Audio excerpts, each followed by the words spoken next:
The second thing is, why did their finances become so much worse when they became a business? When they were a nonprofit, it seemed like things were going great.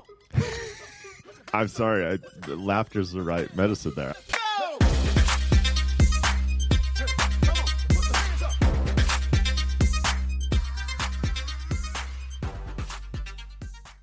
This podcast contains the arguably witty banter of two friends, Skippy and Doogles, that like to debate about investing.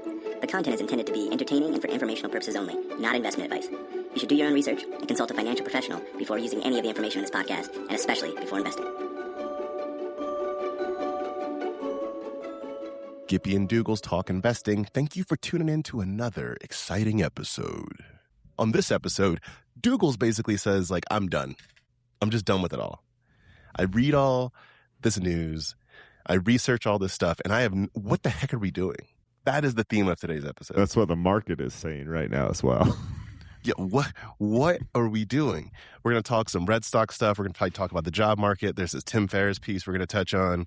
There are these crazy bets that are being made. I just have the one question. What are we doing? What is happening right now? If you have the answer, we could just skip the next 40 minutes. My rant that's going to tie into your rant here is just, it's almost kind of laughable where the market is right now. There's so much apathy and frustration about what are we doing. People are just done. But there are some investments right now. I sent you one where the investor community has just like, we're not even going to talk about these. They've just like given up. They're just like, nope, I tried. Not doing this anymore. Which is, what are we doing? That's the whole thing. I mean, we go back and forth around different potential picks, right? We name some of them on the show. Yeah. My whole attitude right now is I'm like, yeah, like looks inexpensive, maybe, but I don't know the context anymore. No, the question of the day, if you're a value investor like me, well, a lot of investors, is like, what is cheap? Are we in wartime, economic crisis, depression? Are we heading towards like depression era cheap where a PE of 5 is cheap? Or are we in like somewhat normal times? Should be a lot of positives if people actually ask the question of what are we doing and fix a few things. And cheap is like a PE of 12 or 10. Yeah. It's crazy because there's no answer to that question. And that's the empathy I mentioned. Yeah, some people are just like, I guess a PE 5 is where we're going now. Moody's came out and said that there's now, in their view, a 50% chance of recession in the next 12 months. What flipped from where they were before? The Fed, everyone's wanted a rate cut, for a while. Donald Trump wants rates to be at like 1.5% or something like that. They wanted a rate cut for a while. Yeah. The vice chair of the Federal Reserve comes out and she's like, I think we're probably going to have 3 rate cuts this year. Meanwhile, the market is betting they're going to increase rates. Oh, rates are significantly up in the past 2 weeks. Do you know why? Because what are we doing? Because rates go up when you have a war, especially if it doesn't seem like the war is going to wrap up here. Yeah, and I think that's this is my last bit that's ranty, and then we can actually talk about stuff. Yeah. That's part of the point, is that what seems like, at least from my vantage point, what I have lost is what are we trying to achieve? And when you lose what you're trying to achieve, then it's really hard to understand where to invest. And I don't mean that from what stocks to buy. I mean, like, where do you put your time? Where do you put your resources? It's like, where are we going? That, I think, from Doogles' perspective, is gone, and therefore it's tough to lay out the brick in the road. Let's start with listener mail. Listener mail talks specifically about the leader in the what are we doing camp, the trendsetter of all trendsetters with I seem to have no clue what I'm doing. Mm-hmm. Been doing great at this for probably at least 12 months. So, loving it. Doogles, you want to hit that jingle? Hit it. They fight and fight and fight and fight and fight. Fight, fight, fight, fight, fight, fight. The Skippy and Doogles Show. OpenAI. No. Your friend Sam. Mr. Altman, if you're nasty.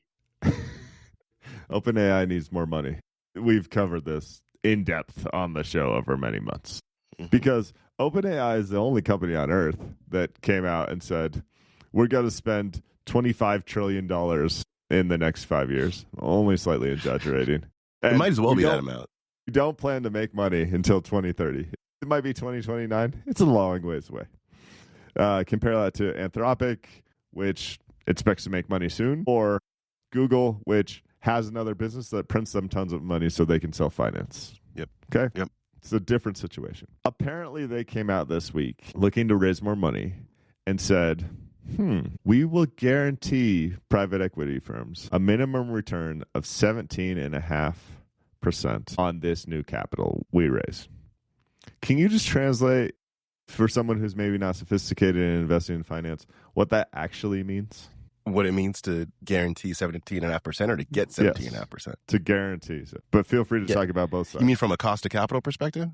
Yeah. Is that where you're going? Let me go there. The people that are getting the guarantee, no such guarantee exists. No. Two, I mean, people don't pay rates of 17.5% to buy the new Suburban they can't afford. Like, this is incredibly expensive. And it speaks to the current financial position of OpenAI. It also made me think everything you're saying, right? And I went, that feels low. Like not as a guarantee. Like not as a guarantee, not as a cost of capital thing. What I'm saying is that for the promises that it seems like OpenAI is like they're going to own the world. Right? That is like the fairy tale that's being sown. And I'm like, I think like telephone data systems is probably going to hit like 18% over the next few years. Like I used to own that stock. Stop being mean. I'm just saying.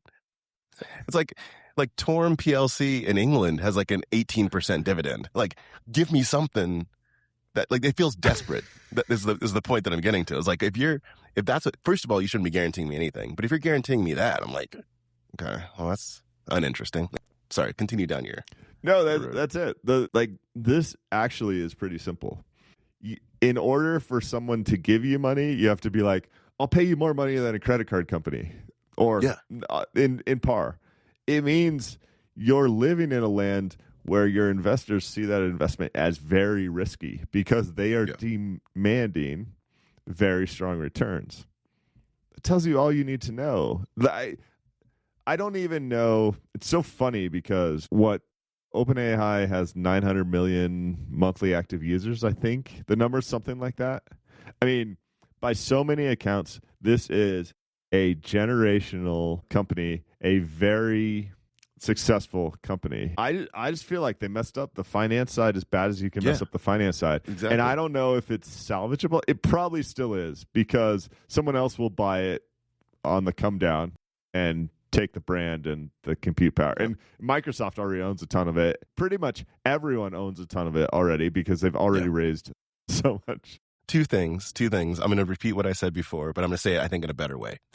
For me to want to buy OpenAI stock right now, the belief that I would have in that is that it's like tripling in the next 5 years, something like that, like a ridiculous return.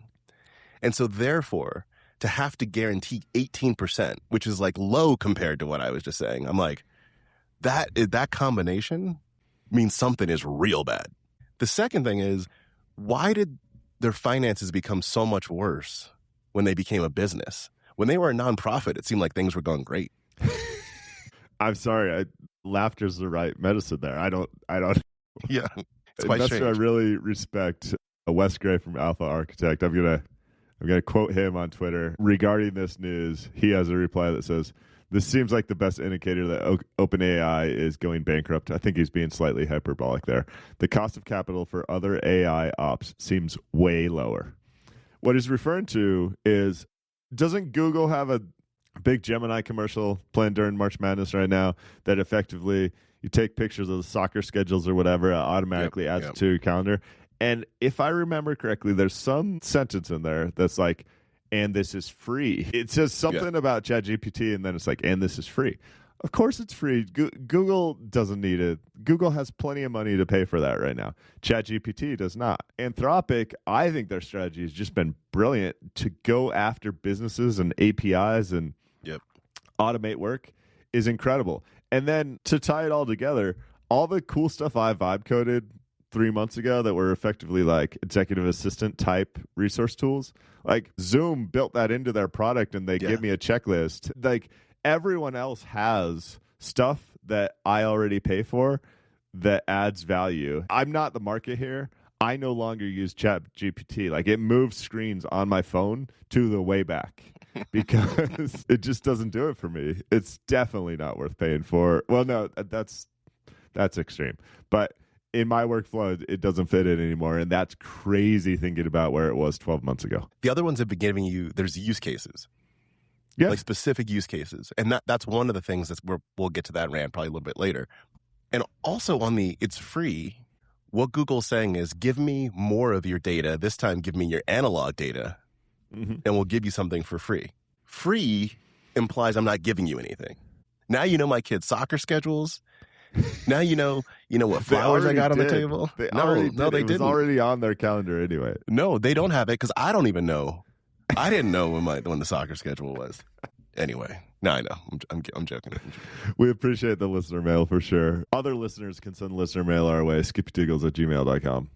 This what are we doing topic that's frustrating both of us could go a lot of ways. Where do you want to go next? I didn't send this over to you, but you may have still read it. Did you read Howard Marks' latest memo? I didn't get to it, no. I'll just hit on a couple points. But here's the thing that's kind of wild. I don't know if he's fully retired yet or not. They sold the company. I don't know what he's doing these days. But he seems to be diving into this AI stuff. Like in a way that if you go back 4 years ago, remember he wrote that post where he's talking to his son and he's like, what are these growth companies you speak there? Yeah, he told his son how dumb he was for buying growth stocks is my summary of that. Exactly. I agreed with him. And now he's like, have you all heard of this thing called AI? And he had Claude write him like a 10,000 word piece about how great AI is and to like defend itself and all that kind of stuff. And that's what he ends up writing about. And his takeaways are the speed of adoption for AI is unprecedented. Okay. I think we kind of knew that before. One of the biggest clicks in that he described for himself that happened was he was viewing AI as a tool, and now he's seeing how much more of a labor substitute it is. And the valuation, the value difference between those two is massive. It's not making you more productive as a product manager. It is the product manager, like that being the difference. Yeah. And that was the click for him. This was I bring that up in this conversation because when he was talking about that is one of the places where I really went. I was like, what are we doing? Like, to get back to our big question. So I went, okay, great. So what we're saying is we don't need more workers because AI is going to do all the work. Okay. Who's telling AI what work to do? Who's deciding where we go? Who, as a society, what does that mean? I don't know. I don't know what we're trying to aim for. Literally ranting right now, and I would like you to respond. Like, what is the aim? It seems like we are saying AI is going to do all this stuff as if we are passive observers in this whole thing. And my question is, what are we deciding to do as the human beings that are designing this stuff? What's the goal? It varies by company. There's no overarching. Sorry, let me digest. It's different for Anthropic than it is for Google, than it is for OpenAI.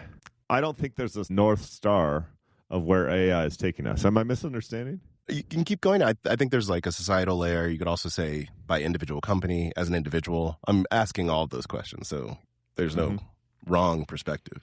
I don't know. I'm much more excited about the physical overlay. For example, a self-driving car, right? That's what are we doing with AI? We're taking the most popular job currently, a thing that consumes a lot of human time and happens to kill 40,000 people a year in human driving, and we're using AI effectively. I mean, there's other software there, but the big leap that happened in the past decade is AI to drive the car in a way that would save 40,000 lives a year. Yeah. I think that's exciting and cool. And that's a great example. I think it's a phenomenal example where if you say a goal is that we want to be able to transport humans from point A to point B's, the multiple point A's to point B's, let's just do it more safely and save lives. Okay. AI independent. How do we accomplish that? And we've gone through technologies of seatbelts, airbags, better braking systems. Okay, AI, right? It's another tool in the toolkit. I feel like I'm missing more of that narrative in other places. where you say, here's the goal, and at whatever level, societal, company, whatever, there's a goal that we're trying to accomplish. Here's how this helps. I'm missing that part of the narrative. What I'm hearing more and more is just like people are replaced. You go, no, basically your life has become, you know, that meme where it's like, it says something along the lines of, we need to raise $2 trillion for AI compute to save to cure cancer. And then there's like some stupid Sora video of, you know, Jesus swimming or walking on water. Yep. It's like, we needed the $2 trillion to actually save cancer, right? Sometimes it feels like we get lost along the way if there is a broader goal and we're just throwing money in a pit.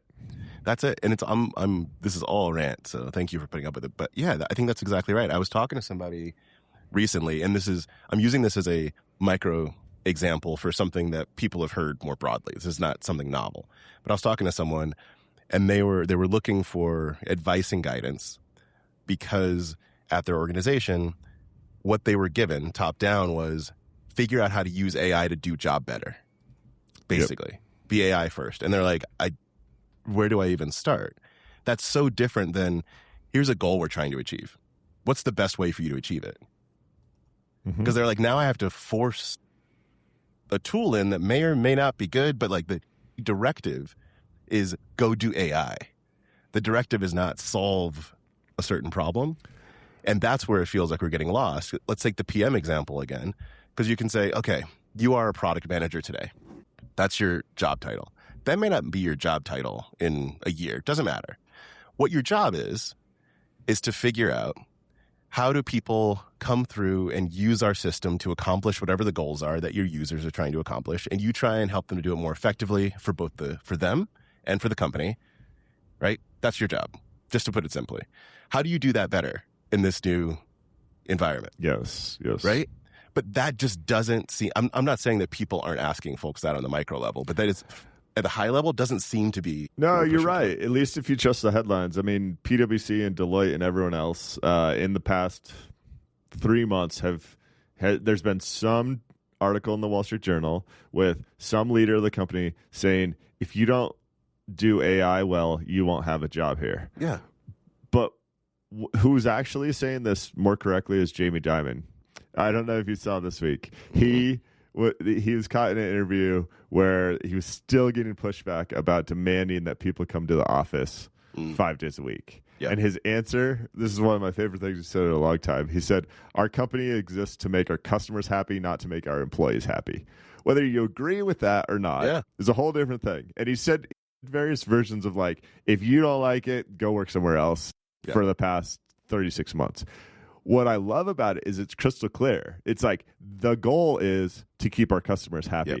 And where I think we're a little lost right now in the AI narrative is your goal should be something that's not AI. Your goal should be keep the customers happy. Exactly. Amazon or JP Morgan Chase. And then if you can leverage AI to keep the customers happy with less employees or to keep the customers happier with the same amount of employees, that's great. But just go do AI is like, that's what it's become. And everyone goes, AI's not great at this, or, just creates more work for me. Yeah. I build more spreadsheets. Those spreadsheets don't actually make the customer happy. What are we even doing right now? Precisely. And that's a quick aside on the return to office thing. I was talking to a friend this week. I don't know their business particularly well, just from, what they discussed to me. So what I gave him may not be useful or not, but he's talking about how they want to push people back to the office, but they don't know exactly how. That's a struggle that is happening with a lot of organizations. And he's saying that the promise that's given to younger employees when they actually come into the office, the promise isn't fulfilled. They don't get the mentorship or what. It just doesn't happen, right? Mentoring and rubbing shoulders with execs. It's not happening. The execs don't show up, right? So me not knowing anything but I still just threw this out because why the heck not? And this gets to the Jamie Dimon point is I was like, look, I don't actually know all the intricacies, but I'm assuming that the standards that your business is holding aren't high enough. Because if you really want people in the office, if you want people in the office, and they should be in the office, let's assume both of those are true, then the only way for the work to get done well is if you come into the office. Make that the case. Make it so that if you aren't collaborating, if you're not whiteboarding, if you're actually not like, if that's not happening, you can't do the job. But instead, from what his response to me was, actually, our standards are too low. Like, we accept mediocre work. Yep. And so, like, right? Anyway, make the customers happy. That's where that comes from. That was where, when I look at this, the broader point, the Howard Marks piece, and then when I was looking at the Meta, which we can touch on in a second, but Meta giving out these stock options right in the future, and they're spending $135 billion, whatever. The question that came to mind for me, the same one we've been asking, is I was like, on what? Are you spending this money to own AI? Let's give some background. So Meta came out with a stock option program for their execs that's super aggressive. That says for any of these to actually be worth money, the stock has to almost double. And to get all the ridiculous amount of money that's potentially available here, the market cap needs to go above $9 trillion. Oh, yeah. In the next 5 years. Current market cap is $1.3 trillion. Okay. No company has ever been worth more than 4.5, which NVIDIA just did in the past 12 months. Let me just say one thing positive. This is aggressive and a little insane, but at least it feels like the incentives are aligned. Zuckerberg's like, your job is to grow the company. Yeah. Here's a ton of money if you grow the company. There's some aspects of that I really like. Mm-hmm. Yeah.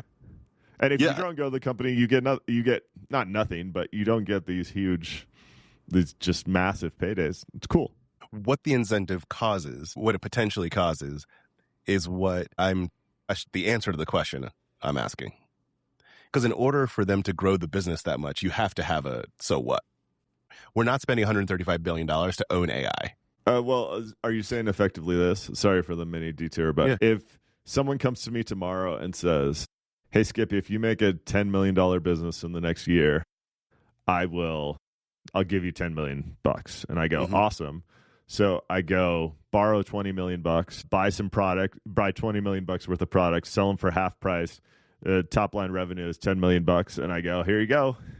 Everything's great. Are you suggesting something similar to that scenario, that they would just sacrifice the entire company just to move the top line revenue number?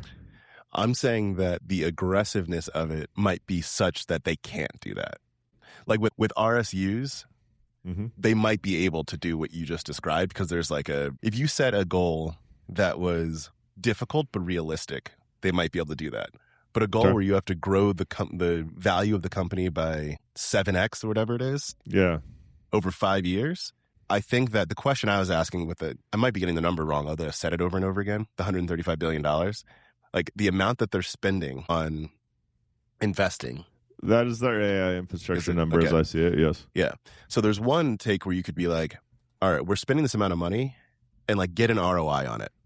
And you'll get RSUs and hopefully they're worth more than they are today, whatever. The other thing is you go, that $135 billion investment needs to be worth $1 trillion. Like, that's the ROI I'm talking about. So you have to figure out the use case for it, which is that's what I'm trying to figure out. When you spend $135 billion, what the heck are you getting? Because it feels like the race is to own AI. And I go, I think Meta's the only one that has a slightly different use case than everyone else. I think it'd be great for almost any other company to own AI. I think Meta just wants it to be a commodity in the way that Uber just wants self-driving to be a commodity, so Uber can aggregate that demand. Meta just wants it to they just want their AI to be good enough that people still use WhatsApp and Instagram and Facebook and everything else. So I think Meta spends money on AI. A lot of their AI is open source simply because they can't lose. Because the $1 trillion business is dependent on being good enough in AI that revenue doesn't disappear. So I think Meta's in a really unique case. I get that in concept. You're probably right. And I get that in concept. Spending close to your annual revenue on not losing, it's a thing. I don't know what to you better be winning something. Okay, hold on. So you're in Zuckerberg's seat, and let's just say you assess it kind of the way I summarized. You cannot lose here. You run $1 trillion company. Are you taking your toys and going home? Are you just actually? There's two things we need to talk about here. Apple looks more and more brilliant all the time. If Yes. you look at CapEx expenditure, Apple spent like $0. Everyone else has spent $100 billion, and it looks like they're going to get all the functionality of certainly Gemini for the next Siri with the next phone, but it will also be able to tie into your favorite platform of choice. So it looks like they'll have all the upside and they'll have saved $100 billion. But I don't think Meta can do that. Why? Just political pressure?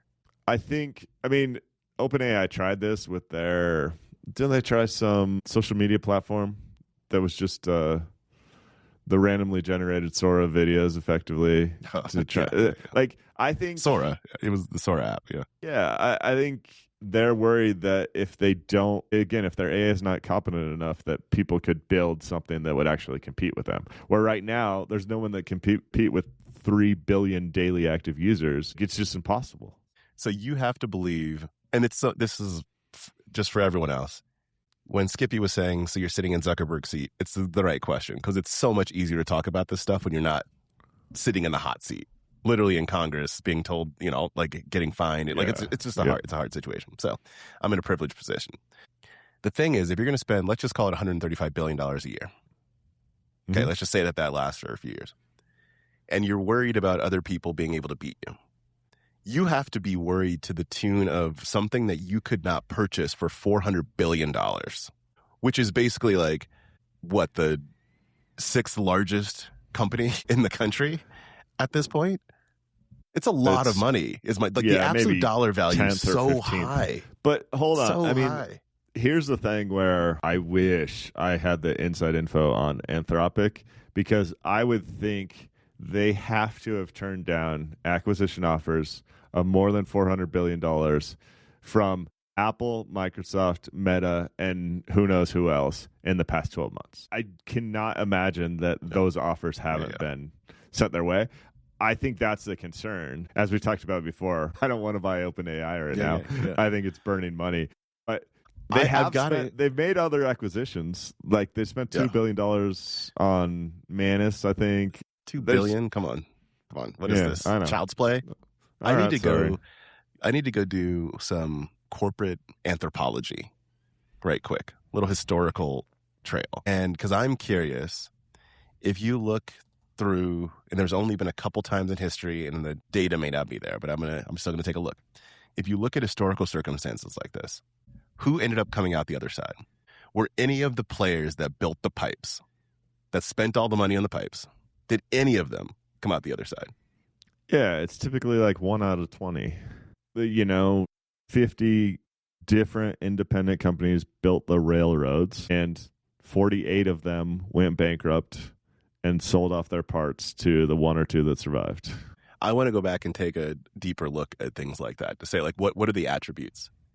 And this might be in your pop book or like books like that. Like, I'm curious. Right? It is. It's a good book. To say, like, what are the attributes of the organizations that came out the other side? Because sitting on it right now, like, it does not make sense to me. It does not make sense that Meta ends up being the winner. Like, I don't mean that they're going out of business. But like, it might make sense they don't lose, that they burn all their cash and then are a player. No, Meta's more likely to be IBM than someone else, meaning you waste a bunch of money trying to defend your moat. You survived to the other side, but you're weakened because you spent $400 billion, to use your number, that didn't have a great ROI.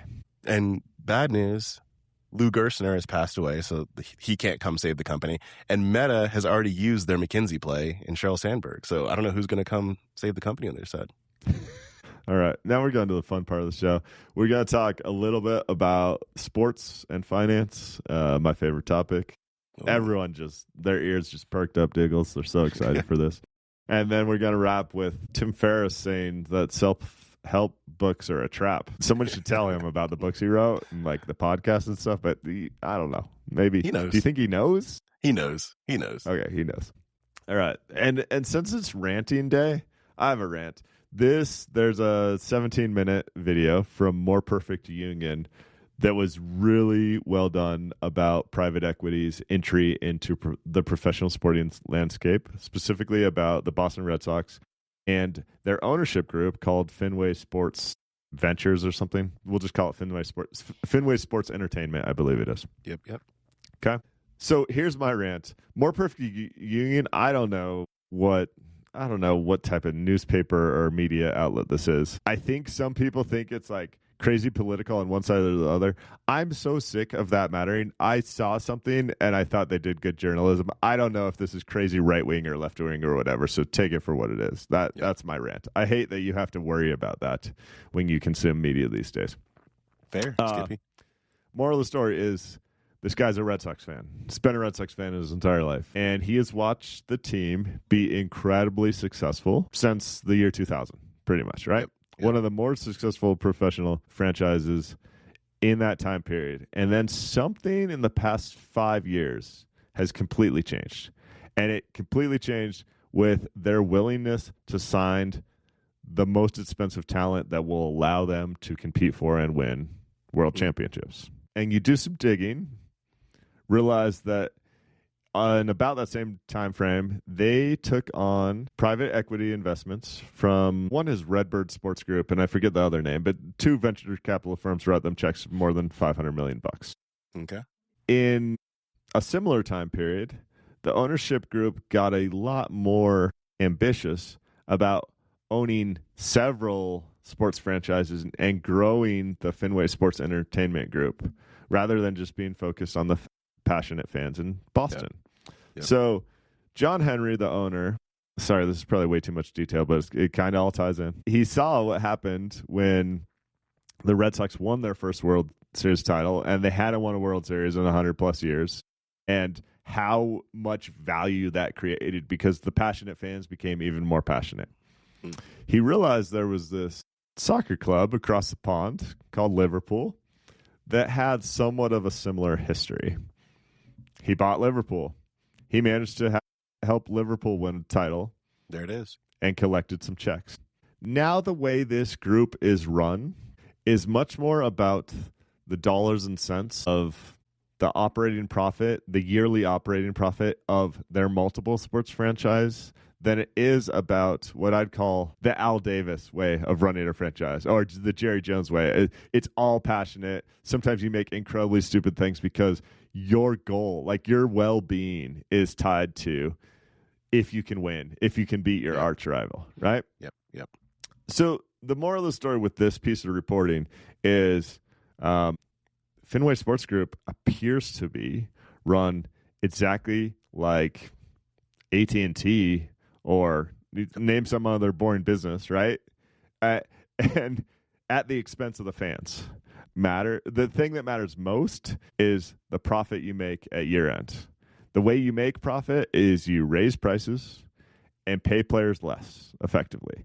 Sometimes if one of your other teams has a better chance of winning or a better chance of enhancing the bottom line, you take money out of the Red Sox operating expenses and you shift it to Liverpool or vice versa. But what it seems like they're settling into, John Henry and his associates, is the teams are going to be good enough to sell tickets. Ticket prices will continue to rise, but the desire to actually be the top, the best in the world at anything seems to be priority 99, where priority 1 is what do our yearly profits look like? I'll pause for a second. So first of all, as a Yankees fan, if the Red Sox want to run themselves in the ground, I'm all for it. Second of all, I see this. So from this tweet, one of the responses is, why is that a problem? Sports has and will always be a business first. I don't have the data to combat that point. What I'll say is, even if it always was a business first, they hit it pretty well enough of the time that the fan experience was good. Enough places. But the second thing I'll say to that is, without the data, I would still kind of push back and be like, there's a difference between saying we want to win and we should do that in a business-friendly way versus we want to be the business and whether or not we end up winning is a bonus if it happens, but it's like not a priority. And there's lots of nuances between those two, but it really matters. And from what I hear, I didn't watch the video, I just read the tweet, but from what I'm hearing from you, it seems like you said priority 99 or whatever, like it's fallen so far down. Yeah, is the issue. That comment is garbage.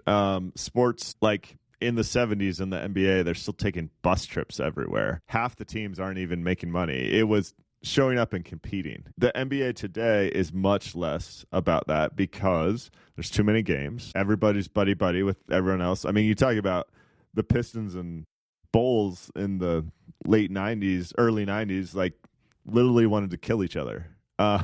Literally. It was vicious. You're talking about Jordan holding grudges with Isaiah where he wouldn't allow Isaiah Thomas to be on the Olympic team. It's so different. This is going to lead into a rant about the NFL. The NFL Players Association is in such turmoil right now that they have no backbone and they're going to lose the next collective bargaining agreement. Why this matters is because that means that the NFL schedule will go to 18 games in all likelihood. There will be 16 guaranteed international games, and they will continue to populate every date on the calendar with an NFL game, which means the NFL is going to lose its scarcity, which is the thing that makes it special. It's not like you show up Sunday to watch the main games. In some cases, you'll have the Wednesday special game and then the Thanksgiving tribute and then the international game in Sao Paulo. And then you'll show up Sunday. There will be 2 or 3 games with terrible teams. And at some point, in pursuit of additional dollars, it won't matter anymore. Yep. That's where all these professional franchises are headed because all they've done for the past 50 years is try and make more money, not try and preserve something that's actually special. And it's maddening. And now the fact that it's happening in college sports too makes this even worse. Anyway, if this is a topic you're passionate about, watch this video. Unfortunately, it won't surprise you. I hope that there's a reset. I hope that there's a lockout in almost all these franchises because the thought of, let's go back to Jamie Dimon, the thought of producing a product that your consumer enjoys, that is best for your consumer, that kicks off in a time and place where your fans can actually attend, that shows that you are working to compete for your fans. This entire interview is a bunch of people standing outside Fenway that are huge Red Sox fans moving towards apathy of saying right now they get thousands of dollars a year in tickets and beverages and everything else. They'll probably continue to do that in the near future, but I don't know if that's going to continue 10 more years. That is not an answer anyone would have provided in 1980 or 1990 or 2000. 2010, after they won 2 world championships, people would hand over their houses to support the Red Sox. Yeah. And now it's not happening. It's really sad. We can leave it there for that one. You want to go over to Tim? Yeah, kick us off with that. Your last favorite boy. item in the fishbowl. Yeah, I do like Tim Ferriss. I'm going to have a problem with a couple things in here, but all right. So he wrote this blog post March 4th, The Self-Help Trap, What 20-Plus Years of Optimizing Has Taught Me. I'm going to give it the friendly overview first, and then we can dive in. What he's saying is self-help. Naturally, if someone decides to read it or listen to it, whatever it might be, you have to say, there's something about me that's wrong, so therefore I need this help. And that then perpetuates a cycle of self-dislike, self-hatred, and that's no bueno. That's what he's saying. So he talks about how the cure might be worse than the disease because he's like, if you need the self-help, that makes you admit that you suck and blah, blah, blah. Okay. I think that here's what I like about, let me first say, what I like about Tim, a couple of different things. One, people he interviews are just like great people and you can learn a lot from them. Yep. He also forces thought. And I like that it, this did make me think up until we get to the hamburger and then I was confused, but this did make me think. The part that lost me with him was he talks about how I used a friendlier word, but when he mentions it, he goes, if you are looking at self-help, you have to admit that you're broken. Specifically, the quote is, to continually improve yourself, you must continually locate the ways you are broken. Broken is such a strong, I read a lot of self-help. And for me, it's like, how do I get 1% better at all these things? And right, it compounds. But broken, is that really what you need to admit to yourself like that? And maybe it is, maybe for the bulk of people that is it, and there's something I don't necessarily see that he sees because he's in the self-help world.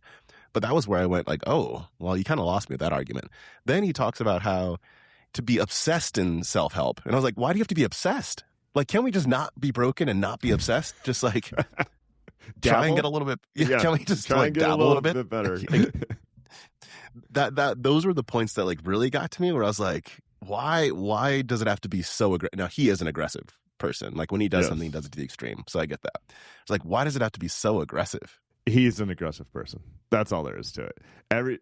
I told you this in our pre-show meeting, but him writing the 4-hour work week and working 80 hours a week to promote the book, to write the book, and to tell people how it's so easy to do your job in 4 hours for the next 20 years is the world's most hilarious thing. I loved the first 20% of this article because I thought it was effectively, I took this a little far, guys. I'm going to go back, step outside, and go see some friends. And that message I am entirely there for. But then how he tries to tie it all together in a way that feels like his conclusion is self-help's still great. Keep fighting the good fight. But don't lose. I think ultimately he's trying to say, like, don't let your self-help mania impact relationships with people you care about. That's a fine message too. But I just, it didn't ultimately go where I thought it was going to go or where I wanted it to go.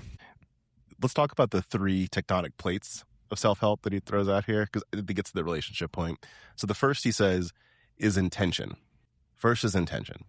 Is it about you as an individual, or is it about social? So to your relationships thing, he's like, if the reason you're going to self-help is the equivalent of you sitting in a room by yourself and just saying, how do I get better? How do I get better? And it's just all about you. Like, that's not helpful. If it improves your relationships or society, then like, great, get better at getting better at relationships. Cool. Mm-hmm. The second one, audience. Do you have an audience for your self-development? If so, be careful. With this one, what he's saying is, if your point is like, I went out and ran 10 miles to come back and tell Instagram that I ran 10 miles, then that's not really about improvement. In some cases, when I want to run like a sub 5-minute mile, that's great motivation, let me tell you. Joking. Yeah. When I want to do a sub 4-minute, that's when I do. But you know, we all have our goals. We all have our goals. The third is assumption. What are the fundamental assumptions behind your doing the work? This kind of gets to the same point. It's like, is it that something's wrong? Is it that like you're not enough? Whatever, you know, like is it the broken mentality? And if that's the assumption, then that's probably not the right way to go about it. So I think that there's some benefit and some truth to like thinking about things in this way. It just like took it too far for me and my mentality. It did a classic Tim Ferriss. I thought the headline, so people know, is The Self-Help Trap, What 20 Years of Optimizing Has Taught Me. I thought this was going to be 2 paragraphs that said, I focused on this a little too much, and don't let optimizing get in the way of living. Step outside and climb a mountain. End of article, right? That was really good. That would have been so delighted with that. That is not at all where this goes. It goes into a over-optimized, over-analytical breakdown of all the potential flaws that ends in a hamburger. And sorry, Tim, like, I don't dislike Tim. It was way too much. So what you're saying is what 20 plus years of optimizing taught him was how to optimize this piece? Is how to optimize this piece to get more viewers so he can write the next blog post with more viewers so he could sell more books and have more podcast listeners. That is what Tim Ferriss, I think, told us with this piece. Alas. I was pushing myself to come up with a tie to investing here, and I could do it, but I'm not going to. Like, there's no need. We could just leave it at that.